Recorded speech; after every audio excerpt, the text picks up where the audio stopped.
Мен Тайшикова Шарбанкөл 1953 жылы туылғанмын, 6 октябрьде.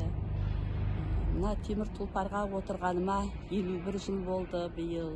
Мен мұғалім болғым келген. Пединстің физматында тапсырғам. Сөйтіп конкурстан өте алмадым. Содан кейін училищеге оқиын не болмаса деп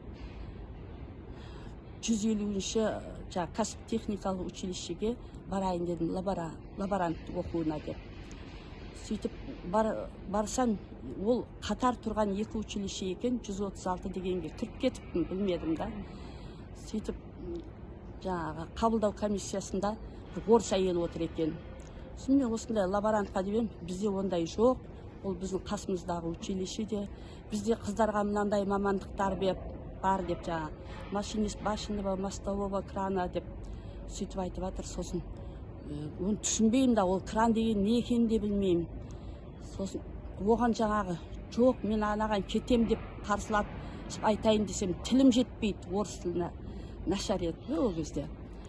Сөйтіп айта алмадым анаған, түсіндіре алмадым. Сөйтіп ол мен аттестатымды алып алып дағын оқуға қабылдады сол жерде. Осында кранға оқитын болдым дедім. Бәрі таңғалады, қалай сен оқисың? Кран деген биік. Сен мына үйдің қасында қырға шықсаң түсамайсың ғой. Өзім Кентауда тұратынмын. Ең шеткі көше бар, Балаубіргем деген. Сол көшенің қасында қыр бар біраз. Сол қырға шықсам түсе алмайтын тұғын, біреу жетелеп түсетін тұғын. Жасымдан сондай тұғын, қорқақ тұғын. Содан білмеймін, әйтеуір бардым, кейін кранды оқыдық, кранға жұмысқа жіберді, практикаға жіберді. Сен Кентауда андай башенный кранға бардым. Осындай келдім деп, крановщик тоқтап тұрды, шығып ал деп. Зорға шықтым анаған. Сөйтіп қасында тұрдым 1-2 сағат, ертесіне келіп, екесінің жас әйел еді. Тезірек отырмасаң, өзің отырып істемесең, үйренбейсің, отыр деді. Содан істедім. Білмеймін, қорқыныш деген болған жоқ, содан кейін қорықпайтын болдым. Кранның еш қиыншылығы жоқ, просто жауапты, абайлап, өзің сеніп отыру керексің.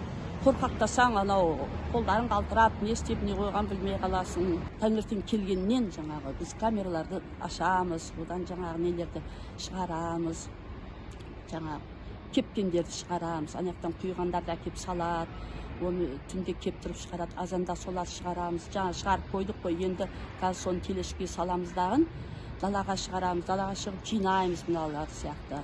Одан кейін мына машиналар келді ғой, мінеке қазір. Сол машиналарға артып жібереміз, сол тыным таппаймыз. Өте жақсы көремін жұмысымды. Ол жұмысқа келгенде мен барлық нәрсені ұмытып кетемін. Проблема, еш нәрсе жоқ менде, бәрі жақсы. Қуанышты күндерім барлығы жақсы өтеді. Балдарым да, қыздарым да, жолдасым да барлығы қарсы болып, осы соңғы шыққанымда әсіресе қарсы болып, қойсай жұмысты не жетпейді саған деп. Сонда да жоқ, маған ақша емес, маған уақыт қызықты өтеді жұмыста деп, сонымен соларға бой бермей келіп отырмын ғой. Қыздарым білмедім, соларға қорқыныш бар ау деймін. Қазір көп қой қалада қыздар, көп қазақтар. Бірақ одан да көп болуы керек еді. Қорқыныш. Мен бұрынғы өзім қатарларымды не қылып көрдім, қорқады. Жаңағыдай қасыма алып көрдім ғой біраз қыздарды. Үйренсе, осыны істесе десем, жоқ қорқамын деп. Қорқыныш бар оларда көп. Арманым сол, осы менің жұмысымды жастар көп алып кетсе, әсіресе қазақтар көп алып кетсе, сол еңбекке талпыныс болса адамдарда,